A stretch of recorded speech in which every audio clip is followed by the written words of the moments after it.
Hello friends, আজকে আমরা এই ভিডিওতে অঙ্ক প্র্যাকটিস সেট 4 এর সমাধান দেখব।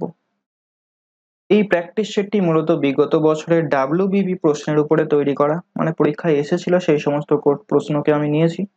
তো এটা অবশ্যই অন্যান্য বাজার চলতি মক টেস্টের বা প্র্যাকটিস সেটের থেকে গুরুত্বপূর্ণ, কারণ এগুলো কোনো একটা ওয়েল কোয়ালিফাইড টিম তৈরি করেছে। এটা আমার প্রশ্ন না বা অন্য বাজারের কোনো কিছুর কারোর প্রশ্ন না। তো অবশ্যই এটা প্রথম থেকে শেষ পর্যন্ত দেখবে। চলো ভিডিওটি শুরু করা যাক। প্রথম প্রশ্ন বলেছে, এ একটি কাজ 10 দিনে, বি 15 দিনে করতে পারে। সি এর সাহায্যে তারা 5 দিনে কাজটি সম্পন্ন করে। যদি কাজটির জন্য তারা এত টাকা পেয়ে থাকে তবে বি কত টাকা পেয়েছিল। তো দেখো, এ বলেছে একা ওই কাজটি 10 দিনে করে, বি সেই কাজটি 15 দিনে করে, আর এ বি সি যখন একত্রে কাজটা করে তারা 5 দিনে শেষ করে দিতে পারে। এখন এই যে 8,790 টাকা পেয়েছে, এটা কিভাবে ভাগ হবে? যে যতটা কাজ করবে সে তত টাকা নেবে, তাই তো? কাজের পরিমাণ অনুযায়ী সে টাকার ভাগটা পাবে। এখন আমি কিভাবে বের করব টাকার পরিমাণ, মানে কাজের পরিমাণ? তো আমাকে যেটা নিতে হবে সেটা হচ্ছে এদের লসাগু। 10, 15 আর 5-এর লসাগু হচ্ছে 30। মানে আমি যদি ধরি যে 30 ইউনিট এখানে কাজের কথা বলা হচ্ছে, তাহলে এ একা 3 ইউনিট করবে পার ডে, বি একা পার ডে 2 ইউনিট করবে, আর এ বি সি মিলে পার ডে কত ইউনিট করবে? 6 ইউনিট করবে। কি করে পাচ্ছে? 30কে 5 দিয়ে ভাগ করে। এখন দেখো, A B C per day 6 unit করছে, এখানে এর ইউনিট কত? এই 6-এর ইউনিটের ভেতরে 6টি কাজের ভেতরে এর কাজ আছে 3টি কাজ। কারণ কি, এর ক্ষমতা পার ডে 3টে করে করার, বি এর ক্ষমতা পার ডে 2টো করে করার, তাহলে 5টা কাজ কাজ হচ্ছে এ আর বি করে নিল। তাহলে সি এর ক্ষমতা পার ডে 1টা করে করার। তাহলে ওদেরকে যখন আমি প্রথম দিন কাজে লাগাচ্ছি, এ 3টে কাজ করছে, বি 2টো কাজ করছে, সি 1টা কাজ করছে, তাহলে এই অনুপাতে টাকাটা ভাগ হবে। Got it? তাহলে 3:2:1 এ বি সি এই অনুপাতে টাকাটা ভাগ করবে। এখন দেখো কত টাকা রয়েছে? 8790। এটা মোট কতটার অংশ? 3 আর 2 5 আর 1 6-এর অংশ। আমাকে বলেছে বি মানে 2 অংশের মান কত। তাহলে 2 3 6, 3 দিয়ে এটা ভাগ করো, 3 2 6, 3 9 27, 3 3 9 0, অর্থাৎ 2930 টাকা হয়ে যাবে। উত্তর অপশন ডি। নেক্সট, একটি সংখ্যার সঙ্গে তার 1/4 অংশ যোগ করলে 30 হয়, সংখ্যাটি কত? তো দেখো, এটা তুমি এক্স ধরে করতে পারো, এক্স ছাড়াও বেসিক নিয়মে এভাবে করতে পারো যে 1/4 অংশ বলেছে, সংখ্যাটির 1/4 অংশ, তাই না? সংখ্যার সঙ্গে তার 1/4 অংশ, তার মানে অরিজিনাল নাম্বার যদি 4 হয় তাহলে আমি কত যোগ করেছি, কত অ্যাড করেছি? 1 অ্যাড করেছি। এই সংখ্যাটা তাহলে কত দাঁড়াবে? অরিজিনাল নাম্বার যদি 4 হয় তার সঙ্গে যদি 1 যোগ করা হয় তাহলে কত দাঁড়াবে? 5 দাঁড়াবে। 5 হয়ে যাচ্ছে এখানে নিউ নাম্বার, নতুন সংখ্যাটা হচ্ছে। প্রশ্নে বলেছে যোগ করলে 30 হয়, তার মানে আমি বলতে পারি 5:30 = 30। বলেছে সংখ্যাটি কত? সংখ্যাটি ধরেছিলাম কত? 4 রেশিও, তাহলে 4 রেশিওর মান কত হবে? 4 রেশিওর মান 5-এর কত গুণ 30? 6, তাহলে 4-এর 6 24, অর্থাৎ অপশন এ। নেক্সট, 1 গ্লাস শরবতে সিরাপ ও জলের অনুপাত 5:3। ওই শরবতে কত অংশ তুলে নিয়ে সমপরিমাণ জল ঢাললে নতুন শরবতে অর্ধেক সিরাপ ও অর্ধেক জল থাকবে। তো দেখো, প্রথমে একটা পাত্রে 5:3 এই অনুপাতে সিরাপ ছিল। আমি এখান থেকে কিছুটা তুলে নিয়েছি, ধরে নিচ্ছি এক্স তুলে নিয়েছি। এর ফলে জলের পরিমাণটা, মানে শরবতের পরিমাণটা কমবে, বাট অনুপাতটা কিন্তু একই থাকবে, কারণ আমি মিক্সচার থেকে তুলেছি। এক্স এর মধ্যে 5:3 অনুপাতে সিরাপ ও জল বেরিয়ে গেছে, বাট এদের যে অনুপাতটা, সেই অনুপাতটা কিন্তু 5:3 থাকবে। অনুপাতের তো পরিবর্তন হবে না। এটা হচ্ছে সিরাপ, এটা হচ্ছে জল। ওকে, আমি ধরে নিচ্ছি এক্স অংশ তুলে নিয়েছি বা এক্স লিটার তুলে নিয়েছি। ওকে, এরপর দেখো 5:3 হলো, এটা এখন নতুন একটা সিরাপে পরিণত হয়েছে যেখানে পরিমাণে কম, অনুপাত সেম, পরিমাণে কম। এরপর সম পরিমাণ আমি জল ঢেলেছি। কি ঢালছি? জল ঢালছি। এটা যদি সিরাপ হয়, এটা হচ্ছে জল, আমি জলকে ঢালছি সম পরিমাণ, মানে এক্স যদি আমি তুলে নিই তাহলে এক্স আবার আমি কি করছি? জল ঢেলে দিচ্ছি। তাহলে দেখো, এক্স এই জল ঢালার ফলে কি বলেছে, অর্ধেক সিরাপ ও অর্ধেক জল। অর্ধেক সিরাপ ও অর্ধেক জল মানে সমপরিমাণ সিরাপ ও সমপরিমাণ জল থাকবে। তার মানে অ্যাকচুয়ালি এটা 1:1, এটাই বলতে চেয়েছে, 1:1 অনুপাতে হয়ে যাচ্ছে। একটা জিনিস লক্ষ্য করো, আমি তো ঢেলেছিলাম জল, তাহলে সিরাপ আগে ছিল 5, এখন কেন 1 হবে? সিরাপ কেন কমবে? তাহলে সিরাপকে আমাকে সেম করতে হবে। তাহলে দেখো 5 ছিল, আমি 5কে যদি 1 করতে যাই কি করব, 5 দিয়ে গুণ করব, কোনটাকে, নিচেরটাকে। তো এটাকে যদি আমি 5 দিয়ে গুণ করি, একেও 5 দিয়ে গুণ করতে হবে। তাহলে এখন নতুন যেটা হচ্ছে দেখো 5:5। এরপর একটা জিনিস লক্ষ্য করো, 3 ছিল জল, হয়ে গেছে 5। তার মানে কত বেড়েছে? তুমি বলবে 2 বেড়েছে। 2 লিটার আমি জল ঢেলেছি। আচ্ছা, এখন একটা জিনিস লক্ষ্য করো, আমি এই যে এক্স এর মান পেলাম তাহলে 2, তাই তো? তাহলে এখন 5 আর 5 মানে 10 লিটার হচ্ছে কি সিরাপ ও জলের পরিমাণ, মানে শরবতের পরিমাণ হচ্ছে 10 লিটার। কি করে হচ্ছে দেখো, তুমি বলবে 5 আর 3 8 লিটার ছিল প্রথমে, আর এই যে 2 লিটার আমি বের করে নিয়েছিলাম, এখন দেখো এটা হচ্ছে কি 5 আর 3 8 লিটার, এখানে তুমি বলতে পারো 8 লিটার। 2 লিটার ঢালার ফলে 10 লিটার হয়েছে। এটা কি নতুন, নতুন মিশ্রণ, নতুন শরবত তৈরি হয়েছে। বাট আগে কত ছিল, আমি কতটা তুলেছি, আগের থেকেই তো তুলেছি। তো তুমি যদি দেখো এটা থেকে যদি এখানে যাও, আবার 2 লিটার তুলেছিলাম, তাহলে 5 আর 3 8 আর 2 10। তার মানে প্রথম আর শেষটা কিন্তু সেমই হয়। ঠিক আছে? তো এই অঙ্কের ক্ষেত্রে অত বোঝার দরকার নেই, তুমি যেটা করবে সেটা হচ্ছে 2 লিটার এখানে পেলাম, আর কতর মধ্যে, 10-এর মধ্যে, তাহলে 2/10, অর্থাৎ কাটাকুটি করে 1/5। Option D. ওকে, নেক্সট। 20 বছর পূর্বে পিতা ও পুত্রের বয়সের অনুপাত 4:1। 20 বছর আগে হবে এটা। 4 বছর পর তাদের বয়সের অনুপাত 2:1 হবে। পুত্রের বর্তমান বয়স কত? 20 বছর আগে, হ্যাঁ, ওল্ড মানে প্রিভিয়াস ইয়ারের কথা বলা হচ্ছে এখানে, পাস্টের। বলেছে 20 বছর আগে পিতা ও পুত্রের বর্তমান বয়স 4:1। আমি ধরে নিচ্ছি 4:1 ছিল যখন, তখন এটা ধরে নিচ্ছি এটা 4x ছিল, আর ছিল এক্স। এটা হচ্ছে পিতা, ফাদার, এটা পুত্র, সন। ঠিক আছে? 20 বছর আগে যদি এটা হয়, তাহলে বর্তমান বয়স কত হবে? তুমি বলবে 4x+20, এটা হয়ে যাচ্ছে পিতার, আর সন কত হচ্ছে, x+20। ঠিক আছে? এটা হচ্ছে কি বর্তমান বয়স, এটা হচ্ছে বর্তমান বয়স। এরপর দেখো 4 বছর পর তাদের বয়সের অনুপাত হবে 2:1। তাহলে 4 বছর পর এদের বয়সের অনুপাত কত হবে? এরও 4 বাড়বে, এরও 4 বাড়বে, এই বয়সটা তৈরি হবে। আর এদের এই অনুপাতটা সমান বলে দিয়েছে 2/1। এখান থেকে তুমি ক্যালকুলেশন করো, জানি এটা ট্রিক্সের মাধ্যমে হয়, তুমি সেটা দেখার জন্য বসে রয়েছো, আমি বলে দিচ্ছি। বেসিকটা জেনে রাখো, অনেক কাজে লাগবে, সবসময় ট্রিক্স কিন্তু কাজে লাগবে না। এখন দেখো 4x+24 হচ্ছে, এটাও খুব তাড়াতাড়ি সলভ হবে। এটা x+24, 2/1।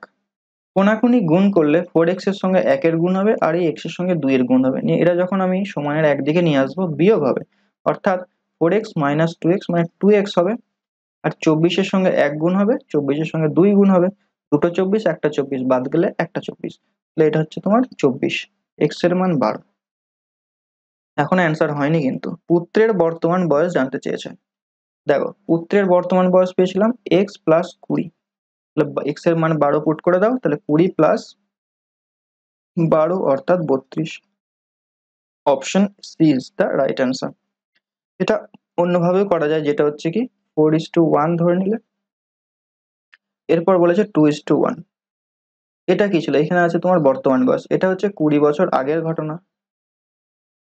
আর এটা কি, এটা হচ্ছে বর্তমানের সঙ্গে 4 বছর পরের ঘটনা। তাহলে এখানে বয়সের গ্যাপটা কত হচ্ছে? বয়সের গ্যাপটা হচ্ছে 24 বছরের, রাইট? এখন দেখো 4 আর 1 এর মধ্যে পার্থক্য কত? 3। আর 2 আর 1 এর মধ্যে পার্থক্য 1। তো এইসব চলবে না, কি করতে হবে, পার্থক্যগুলোকে সেম করতে হবে। তো সেম কিভাবে করবো দেখো, এদের যে পার্থক্য ছিল 3, তো এই পার্থক্য 3 দিয়ে আমি নিচের ভগ্নাংশকে গুণ করব। তো গুণ করলে কত হয় দেখো, এটাকে 3 দিয়ে গুণ করলাম, এটাকে 3 দিয়ে গুণ করলাম।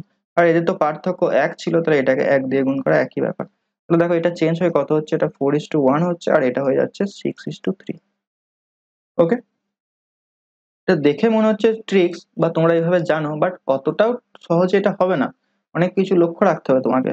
1 থেকে 3 বেড়েছে, তার মানে 2 রেশিও বেড়েছে, আর 2 রেশিও সমান 24, তাহলে x সমান হচ্ছে 12। এখনো হয়নি। এরপর দেখো, এখানে যদি আমি x এর মান পুট করি, মানে 1 রেশিওর মান পেলাম, তো 1 রেশিও, এটা x তো নেই এখানে, 1 রেশিও মান 12, তাহলে 1 এর মান এখানে হচ্ছে 12। তাহলে 12টা হচ্ছে কি পুত্রের বয়স, কখন 20 বছর আগের ঘটনা। তাহলে এখন কত, বর্তমানে কত, এটার সঙ্গে আবার 20 যোগ করতে হবে, অর্থাৎ 32। তো দেখো, দেখতেই পাচ্ছ তোমাকে অনেক কিছু জিনিস লক্ষ্য রাখতে হচ্ছে। তো অবশ্যই আমি বলবো তুমি বেসিকের সাহায্যে যাবে, খুব সহজেই হয়ে যাবে। তো নেক্সট, পি এর 1/4 সমান কিউ এর 1/5, তাহলে পি কিউ এর শতকরার মান কত? প্রশ্নে যেমনটি বলেছে তেমনটি করে যাও, উত্তর আসতে বাধ্য। তো দেখো, পি এর 1/4, আচ্ছা পি এর মানে গুণ, তাই তো, পি এর 1/4 সমান হচ্ছে কিউ এর 1/5, রাইট? এখন দেখো, যদি আমি কোনাকুনি একটু গুণ করি, তাহলে 5 এর সঙ্গে পি লেগে যাবে, 5p সমান 4q। তাহলে পি এর মান কত, 4, কিউ এর মান 5, ঠিক আছে, এটা হয় অনুপাতের। তাহলে আমি বলতে পারি পি সমান, একবার লিখে নিই, ধরো 4, কিউ সমান হচ্ছে 5, রাইট? প্রশ্নে কি বলেছে, পি কিউ এর শতকরা মান কত? পি কিউ এর, কার, কিউ এর, তাহলে কিউ এর মানটা হয়ে যাবে নিচে, কার মান, পি এর মান, তাহলে উপরে হয়ে যাবে পি ইন্টু 100। বোঝা গেল? যার সঙ্গে এর কথাটা লেগে থাকবে সে যাবে নিচে, আর পি এখানে উপরে। তাহলে 5, 20, 100, আর 4, 20, 80, অর্থাৎ অপশন ডি। নেক্সট, একটি ধনাত্মক সংখ্যা থেকে এর ধনাত্মক বর্গমূল বিয়োগ করলে বিয়োগফল হয় 110, তাহলে সংখ্যাটি কত? এটা তুমি অপশন টেস্টের মাধ্যমে যাও, কারণ এটা বেসিক নিয়মে করতে গেলে দ্বিঘাত সমীকরণ চলে আসবে, বিরাট বড় ব্যাপার হয়ে যাবে। ওইসব করে লাভ নেই, যেটা করবে অপশন টেস্ট। দেখো, আমি যদি 100 কে ধরি উত্তর, 100 কে ধরি সেই ধনাত্মক সংখ্যাটি, তাহলে এর থেকে যদি এর আমি বিয়োগ করি কি ধনাত্মক বর্গমূল, মানে 100 বর্গমূল করলে কত হয়, 10। এখন আমি 100 থেকে যদি 10 বাদ দিই, তাহলে কত দেখতে পাচ্ছি, 9 হচ্ছে, কিন্তু আসলে আমাকে হতে হবে 110, ঠিক আছে? তো হবে না অপশন এ, বিটা দেখো, 121 যদি হয় সেই ধনাত্মক সংখ্যাটি, তাহলে এর বর্গমূল কত হয়, 11। 11 যদি আমি বাদ দিই, তাহলে দেখো হচ্ছে 110, দ্যাট ইজ, এটা হয়ে যাবে উত্তর। নেক্সট, কোনো বৃত্তের পরিধি ও ক্ষেত্রফলের সংখ্যামান সমান হলে বৃত্তটির ব্যাসার্ধ কত? তো তোমাকে এখানে বৃত্তের পরিধির ফর্মুলা, ক্ষেত্রফলের ফর্মুলা, এগুলো জানা থাকতে হবে, না হলে তুমি করতে পারবে না। কারণ পরিমিতি বা অ্যাডভান্স যে সমস্ত পোর্শনটা রয়েছে, সেখানে তোমার ফর্মুলা কিন্তু মুখস্থ রাখতেই হবে, আদারওয়াইজ সম্ভব না। তো দেখো, সেই ফর্মুলাগুলোর একটা video, complete video 2D 3D আমার চ্যানেলে রয়েছে, তুমি দেখতে পারো। পরিধি বলেছে, তাহলে বৃত্তের পরিধির ফর্মুলা কি জানি, ব্যাসার্ধ যদি আর হয়, ব্যাসার্ধকে যদি আমি আর ধরি, তাহলে পরিধি হবে 2πr, রাইট? আর ক্ষেত্রফল কত হবে, πr²। সংখ্যামান সমানটা কি, সংখ্যামান ব্যাপারটা কি, সংখ্যামান মানে πr, 2πr এর একটা মান আছে পাবো, আর πr² একটা মান পাবো, কিন্তু এদের এককগুলো তো আলাদা। এককগুলোকে বাদ দিয়ে যেটা পড়ে থাকছে সেটা হচ্ছে সংখ্যামান, সেটা বলে দিয়েছে সমান, ঠিক আছে, কারণ এটা সমান তো অ্যাকচুয়ালি হয় না, এককগুলো আমাকে এখানে প্রবলেম সৃষ্টি করবে। তাহলে দেখো, কাটাকুটি করছি, পাই পাই ক্যান্সেল হচ্ছে, r² সমান, আচ্ছা একটা আর ক্যান্সেল হচ্ছে, তাহলে 2 সমান পাচ্ছি আমি আর। প্রশ্নে কি বলেছে, ব্যাসার্ধ কত, তাহলে অপশন সি হয়ে যাচ্ছে, মানে আর সমান পেলাম 2, 2 হয়ে যাবে উত্তর। তবে এই সমস্ত অঙ্কের ক্ষেত্রে হঠাৎ করে এখানে ব্যাসার্ধ না দিয়ে ব্যাস জানতে চাওয়া হতে পারে, তার জন্য কিন্তু রেডি রাখতে হবে এবং কোশ্চেনটা ভালো করে পড়তে হবে যে শেষে কি বলতে চেয়েছে। কারণ দেখো, এখানে যদি ব্যাস বলে দেয় তাহলে কিন্তু 2 হবে না, 4 উত্তর হবে, তো সেটা একটা অপশনে দেওয়া উচিত, দেবে তখন, ঠিক আছে? তো অবশ্যই প্রশ্ন ভালো করে পড়বে, শেষে কি জানতে চেয়েছে, ব্যাসার্ধ না ব্যাস, অনেক সময় এটা চেঞ্জ করে দেয়। চলো নেক্সট, বলেছে কিছু টাকা 7 বছরে সুদে আসলে 7,100 টাকা এবং 4 বছরে 6,200 টাকা হলে টাকার পরিমাণ কত? 7 বছরে 7,100 টাকা, আর 4 বছরে বলেছে 6,200 টাকা, এগুলো সব সুদে আসলে কিন্তু, হ্যাঁ। এখন দেখো, 4 বছরে ছিল 6,200, 7 বছর পরে তুমি ব্যালেন্স চেক করেছো 7,100, এটা কেন হলো? 3 বছরে কি কেস ঘটেছে, 3 বছরে তুমি সুদ পেয়েছো, তাহলে 3 বছরে কত টাকা সুদ পেয়েছো, 6200 থেকে 7100 বাদ দাও, এটা কিন্তু সরল সুদ, প্রশ্নে কোথাও বলে দেয়নি দেখো যে চক্রবৃদ্ধি সুদ না সরল সুদ। যদি বলে না দেয় সরল সুদ, সহজটা ধরে নেবো, ফালতু কঠিন কেন ধরতে যাবো, তাই না? তাহলে বিয়োগ করো, 0 0 7 আর কয় 11, সরি 2 আর কয় 11, 9 11, 900, ঠিক আছে? তাহলে 3 বছরে তুমি সুদ পেয়েছো 900 টাকা, তাই তো? তাহলে 1 বছরে কত টাকা সুদ পাবে? 300 টাকা। এখন দেখো, 4 বছরে তুমি সুদে আসলে পেয়েছিলে 6200 টাকা। তার মানে এই যে 6200 টাকার ভেতরে আসল রয়েছে আর 4 বছরের সুদ রয়েছে। 1 বছরের সুদ যদি 300 হয়, তাহলে 4 বছরের সুদ কত হবে? ইন্টু 4, অর্থাৎ 1200 টাকা। বলো হ্যাঁ কিনা?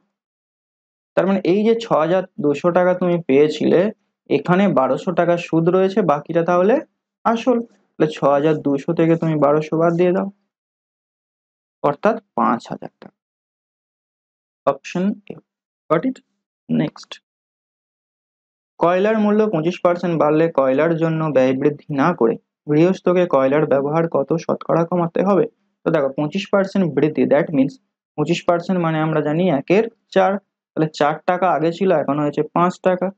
5 থেকে 4-এ আসতে হলে কি করতে হবে? 1 আমাকে কমাতে হবে, তাহলে উপরে হয়ে গেল 1। এটাকে পার্সেন্টেজে বের করবো, ইন্টু 100। কি করে হচ্ছে, কেন হচ্ছে, পার্সেন্টেজের ভিডিও দেখো, বুঝতে পারবে। 20%, অর্থাৎ 20% কমাতে হবে। কারণ দেখো, 5 থেকে 4 করতে হলে 1 মাইনাস করতে হবে, তাহলে -1। মাইনাস সাইন বলে দিচ্ছে আমাকে ব্যবহার কমাতে হবে। অনেকে মুখস্থ করিয়ে দেয় যে 25% বাড়েছে, তার মানে 20% কমবে, তো ভালো কথা। অনেক সময় চেঞ্জ হয়, ভ্যালু চেঞ্জ হয়। 25% কমলে কত উত্তর হবে, 25% বাড়লে কত উত্তর হবে, এত শত তথ্য মুখস্থ তোমার পরীক্ষার খাতায় থাকবে না। তো অবশ্যই বেসিকটা জেনে পরীক্ষার হলে যেও, নাহলে কিন্তু সমস্যায় পড়বে। নেক্সট, কোনো কাজ 12 জন লোক 20 দিনে করে, তাহলে 15 জন লোক কত দিনে করবে? এখানে HMT ফর্মুলা, মানে 12 জন লোক 20 দিনে করে, তাহলে 12 × 20, তাহলে 15 জন লোক কত দিনে করবে? জাস্ট কাটাকুটি করো 5 দিয়ে, 5 3 15, 5 4 20, 3 4 12, অর্থাৎ 4 4 16 দিনে করবে। Option C. নেক্সট, খুবই ছোট ছোট অঙ্ক। পেনের মূল্য প্রতি ডজনে 2 পয়সা কমলে 42 টাকায় আরো 6টি পেন বেশি পাওয়া যায়। প্রতি ডজন পেনের বর্তমান মূল্য কত? দেখো, এটা তুমি অপশন টেস্টের মাধ্যমে করতে পারো, তবে বেসিকটা একটু দেখে রাখো। কি জিজ্ঞাসা করা হয়েছে? বর্তমান মূল্য, মানে দাম কমার পরের কথা এখানে জিজ্ঞাসা করা হয়েছে, ঠিক আছে? তাহলে দেখো, বর্তমান মূল্য আমি ধরে নিচ্ছি, প্রেজেন্ট প্রাইস আমি ধরে নিচ্ছি x টাকা, প্রতি ডজন কিন্তু ধরছি আমি, হ্যাঁ, প্রতি ডজন। তাহলে আগে কত ছিল? ওল্ড প্রাইস 2 টাকা বেশি ছিল, কারণ কি 2 টাকা কমার পরে এক্স হয়েছে, তাহলে আগে 2 টাকা বেশি ছিল। এখন দেখো, আগে তুমি 42 টাকায় যখন পেন কিনতে যেতে, পিন কিনতে যেতে, তখন কত টাকা, কটা পেন্সিল পেতে বা কটা পিন পেতে, সরি, 42/x+2 এই পিনটা পেতে। আর এখন কটা পাচ্ছ? 42/x টা। এটা কিন্তু ডজনে পাচ্ছ, ঠিক আছে? এখন এটা পাচ্ছ, তাহলে পার্থক্য কত হচ্ছে? বিয়োগ। তাহলে এখন বলেছে তুমি 6টি পেন বেশি পাচ্ছ। That means, that means 6 dozen মানে হাফ, 6টি পিন মানে হাফ ডজন, অর্থাৎ এখানে হবে হাফ। কেন হাফ করছি বলো তো? 6 ডজন মানে কি 6/12, মানে কাটাকুটি করলে হাফ হচ্ছে না? তাহলে দেখো, এটা হচ্ছে কি, এটা ডজনে পেয়েছিলাম, এটা ডজনে পেয়েছিলাম, তাই এটাকে ডজনে করলাম, ঠিক আছে? এখান থেকে তুমি এক্স এর মান বের করতে পারো, একটা দ্বিঘাত সমীকরণ আসবে। তো দ্বিঘাত সমীকরণ যখনই আসবে, ভালো করে শুনবে, দ্বিঘাত সমীকরণ যখনই আসবে, তুমি ক্যালকুলেশন অ্যাভয়েড করো, করতে যেও না, অপশন টেস্ট করবে, মনে থাকবে, অপশন টেস্ট। এখন দেখো, আমি যদি এ ধরি উত্তর, তাহলে এক্স এর মান 10 হবে, রাইট? এক্স এর মান যদি 10 হয়, তাহলে আমি এখানে এক্স এর মান বসালে কি কি পাবো দেখো, 42/10 মাইনাস ওদিকে পাবো 42/12। এখানে দেখো একটা ফ্র্যাকশনের ব্যাপার আসছে, তো এটাকে যখনই ফ্র্যাকশন আসবে রেখে দাও, এটাকে এখন কিছু ক্যালকুলেশন করতে যাবে না। এ অপশন তো হলো না, বিটাকে দেখো 11, সেখানেও একটা ফ্র্যাকশন আসবে, করবে না। সিটা দেখো 12, তাহলে 42/12 মাইনাস 42/14, 3 14 42। এখন 12 দিয়ে এটাকে কাটো, 6 7 42, 6 2 12, তাহলে 7 2 - 3। এটা বিয়োগ করো, দেখো 7-এর 2 এখানে আসবে 6, তার মানে 1-এর 2। তাহলে দেখো এটা পেয়ে যাচ্ছি 1-এর 2 পার্থক্য, তার মানে অপশন সি হয়ে যাবে এখানে সঠিক উত্তর। বর্তমান প্রাইস বলেছে, ঠিক আছে, বর্তমান মূল্য। ওল্ড বললে মানে দাম কমার আগে বললে 14 হতো। ওকে, তখন আমরা কিন্তু এটা কোনটা এক্স ধরতাম বলো তো, তখন ওল্ড প্রাইসটাকে এক্স ধরতাম, যেটা বলবে সেটা এক্স ধরবে। ক্রয় মূল্য ও বিক্রয় মূল্যের অনুপাত 10:11 হলে লাভের হার কত? মানে এটা 10টা এখানে ক্রয় মূল্য সিপি আর 11টা হচ্ছে বিক্রয় মূল্য এসপি, তাহলে প্রফিট কত হয়েছে? 1 টাকা, বলা হ্যাঁ কিনা? কতর মধ্যে প্রফিট হয়েছে? প্রফিট পার্সেন্টেজ বের করতে হলে 10 টাকার মধ্যে প্রফিট হয়েছে, তাহলে 100-র মধ্যে কত? 10% হয়ে যাবে উত্তর, অপশন বি। নেক্সট, ক্রয় মূল্য বিক্রয় মূল্যের সেম রিপিট, সরি। নেক্সট, কোন সংখ্যাকে 56 দিয়ে ভাগ করলে 29 ভাগশেষ থাকে, 4 দিয়ে ভাগ করলে কত ভাগশেষ থাকে? তো দেখো 56 দিয়ে যদি কোনো সংখ্যাকে আমি ভাগ করি, ধরে নিচ্ছি সেই ভাগফল পেয়েছিলাম 1, মানে এভাবে ব্যাপারটা একটু ভাবো, যদিও পরীক্ষার খাতায় এত ভাববো না, বেসিকটা জানা জানা থাকলে খুব সহজেই করতে পারবে। 56কে এখানে যে সংখ্যাটা দিয়ে ভাগ করেছিলাম পেয়েছিলাম আমি 1 ভাগশেষ, এই সরি 1 ভাগফল পেয়েছিলাম, আর ভাগশেষ প্রশ্নে বলে দিয়েছে 29। তাহলে এই সংখ্যাটা কত? সংখ্যাটা হচ্ছে 56 ইন্টু 1 প্লাস 29, আমি এইভাবে করতে পারি। এটা হচ্ছে সংখ্যাটা, ঠিক আছে। তুমি 2ও ধরতে পারো, 3ও ধরতে পারো, ডাজন্ট ম্যাটার, অ্যান্সার একই আসবে। এখন আমি এই যোগফলটা করার দরকারও নেই, এটাকে আমি 4 দিয়ে ভাগ করব। 4 দিয়ে ভাগ করলে 56 তো 4 দিয়ে চলে যাবে, তাহলে 56কে কেটে দাও। এখন 29কে 4 দিয়ে ভাগ করি, দেখো কি হচ্ছে, এটাই হয়ে যাবে উত্তর। এখানে যে ভাগশেষটা পাবো সেটাই উত্তর। 4-7 28, অর্থাৎ 1 ভাগশেষ পাচ্ছি, তাহলে এখানে উত্তর হয়ে যাবে 1। এখন তোমাকে বলে দেয় যে এরকম অঙ্ক থাকলে যেটা করবি সেটা হচ্ছে 56কে 4 দিয়ে ভাগ করবি, দেখি মিলে যাচ্ছে, ভেরি গুড। তাহলে 29কে শুধুমাত্র 4 দিয়ে ভাগ করে ভাগফলটা লিখে দিবি। কেসটা কি হয় সেটা বুঝে নিলে আর এরপর আর ভুলবে না, আই থিঙ্ক। নেক্সট, বড় থেকে ছোট সাজান। আচ্ছা, 7-11, 16/20, 21/22, দেখো এটা আমি তোমাদের যেভাবে শেখাবো খুব সহজেই তুমি করতে পারবে। কিভাবে দেখো, যদিও আমার ভিডিওটা দেখলে বুঝতে পারবে। 7 আর 11-র মধ্যে পার্থক্য কত? ফ্র্যাকশনের উপর একটা ভিডিও রয়েছে, সেটা দেখে নাও, বুঝতে পারবে। 7 আর 11-র মধ্যে পার্থক্য হচ্ছে 4। এখন 7কে 4 দিয়ে যদি ভাগ করা হয়, এই উপরে 7কে 4 দিয়ে ভাগ করলে 1 দশমিক কিছু একটা পাবো, কত পাবো লেখার দরকার নেই।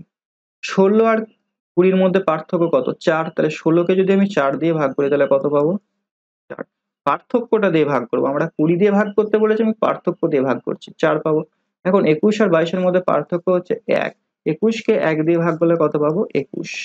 তাহলে দেখো একবার পাচ্ছি 1 দশমিক কিছু একটা, তারপরে পাচ্ছি 4, তারপরে পাচ্ছি 21, তাহলে এদের ভাগফলগুলোর মধ্যে কে বড়? 21 বড়, তাহলে 21/22 হয়ে যাবে সব থেকে বড়, অর্থাৎ ইয়েতে আছে শুরুতেই আর এটা আছে। তারপরে হচ্ছে 4 মানে 16 যেটাতে আছে, মানে 16/20, তার মানে অপশন সি হয়ে যাবে উত্তর। তারপরে ছোট হচ্ছে 7/11। বোঝা গেল? এখানে অনেক বড় বড় ক্যালকুলেশন তুমি অ্যাভয়েড করতে পারো এটার মাধ্যমে। নেক্সট, এক ব্যক্তি 61 কিমি পথ 9 ঘন্টায় অতিক্রম করে। এই যাত্রাপথের কিছু অংশ তিনি পদব্রজে 4 ঘন্টা বেগে এবং বাকি অংশ তিনি 9 কিমি বেগে অতিক্রম করে। পদব্রজে কতটা দূরত্ব অতিক্রম করেছিলেন? আমি ধরে নিচ্ছি এক্স দিয়ে পড়াবো, তারপরে অপশন টেস্ট তো আছেই। ধরে নিচ্ছি তিনি পদব্রজে এক্স কিমি দূরত্ব গেছেন, তাহলে বাকিটা পদব্রজে ছাড়া, তার মানে সাইকেলে গেছেন 61 মাইনাস এক্স কিমি। ওকে, এখন প্রশ্নে বলেছে তার পদব্রজে গতিবেগ ছিল 4 কিমি প্রতি ঘন্টা, তাহলে তার সময় কত লেগেছিল? x/4। আর সাইকেলে তার গতিবেগ ছিল 9 কিমি প্রতি ঘন্টা, তাহলে তখন তার সময় লেগেছে এটা।